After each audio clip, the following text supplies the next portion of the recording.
Alors, la fumée va être inhalée. Elle va passer dans la bouche, dans la gorge, elle peut ressortir même par le nez, elle va arriver dans les bronches, elle va arriver jusqu'aux poumons, dans les alvéoles. Les particules et les gaz vont se déposer tout au long de son parcours et vont arriver jusqu'à l'alvéole. Mais tous les produits vont se déposer, mais la nicotine aussi. La nicotine, elle va arriver en 10 secondes au cerveau.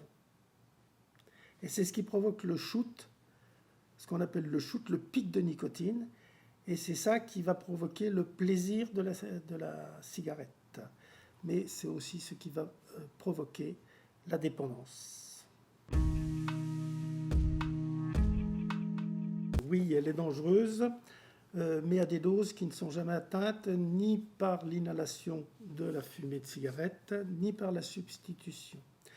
La fumée de cigarette va passer par la bouche, par la gorge, des fois par le nez si on rejette la fumée, dans les bronches et dans les alvéoles. Au niveau des alvéoles, la fumée va passer sous forme d'oxyde de carbone et sous forme de nicotine. Et la nicotine va atteindre le cerveau en moins de 10 secondes. Et c'est ça qui va créer le shoot de nicotine, la dépendance à la nicotine. La substitution, c'est apporter de la nicotine en quantité suffisante pour qu'il n'y ait pas de manque. Comme on le voit sur la courbe, vous avez des pics nicotiniques avec une diminution progressive, plus ou moins rapide suivant les gens, qui va faire qu'il y a un manque. Et au moment de ce manque, on refume une cigarette. La substitution, elle va chercher à équilibrer le niveau de besoin en nicotine.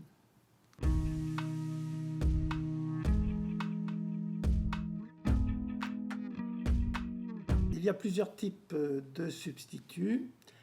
Les patchs, les pastilles ou les gommes, et plus récemment le spray buccal. Ce qu'il faut savoir, c'est que 1 mg correspond à une cigarette.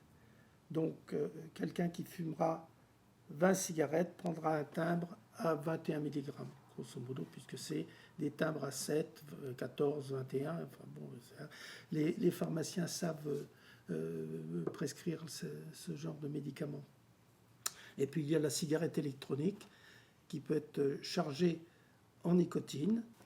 Il n'y a pas de risque de surdosage. Et les formes peuvent s'associer, c'est-à-dire qu'on peut utiliser le timbre et les gommes ou des pastilles sans souci.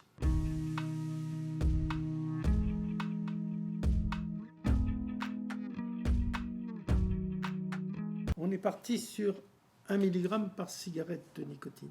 Ça n'est pas forcément une règle absolue. S'il y a un surdosage, il va y avoir des nausées, une fébrilité, des maux de tête peut-être.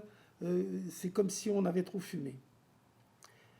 Le plus fréquent, c'est quand même le sous-dosage. Et le sous-dosage, c'est l'envie de fumer, l'anxiété, la dépression des fois. Et ça, c'est très fréquent. Il ne faut jamais avoir peur d'un surdosage. S'il y a un surdosage, il faut simplement diminuer un peu la dose.